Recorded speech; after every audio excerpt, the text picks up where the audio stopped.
Hey everyone, Michael Dudley with Engooden Health. Happy New Year.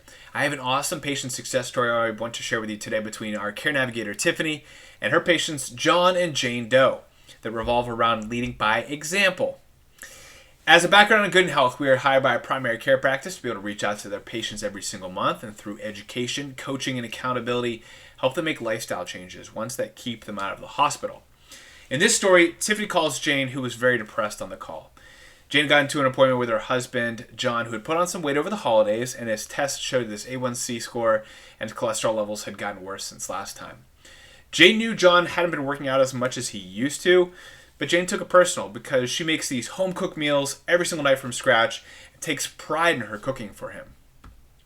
Jane always felt like a nag when she was reminding her husband to work out like he used to, and Tiffany just reminded her to give herself some grace. When our bodies get older, we don't always work like they were designed to, no matter how hard we try to eat healthy.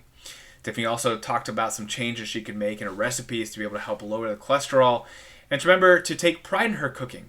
Tiffany relieved Jane that they were going to coach John together and not to put all the pressure on herself.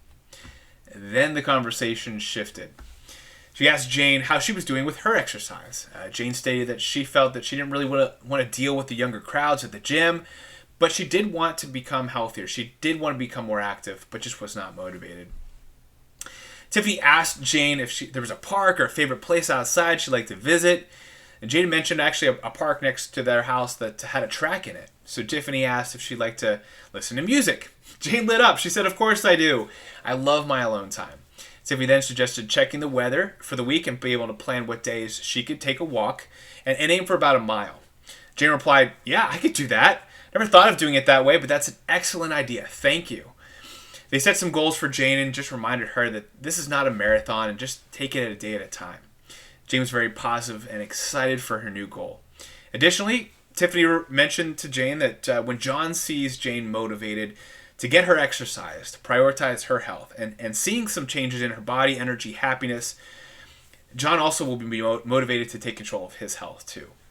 At the end of the call, Tiffany reminded Jane to always give herself grace, and Jane replied with, "Thank you so much for this call. I was depressed when you called me, and I am much less depressed. In fact, I'm excited. You're always so kind and seem to know how to cheer me up and make things much better." So, awesome patient success story. We have so many couples that are a part of the program where the husband and wife are both eligible, and we work with them every single month, and every situation is a little different, just like every single couple. But we would love to be able to repeat this same success with couples in your community. If you can, reach out to me here in the email in this description. But I hope we can repeat the same success. Happy New Year, and look forward to enjoying a lot of these stories with you this upcoming year.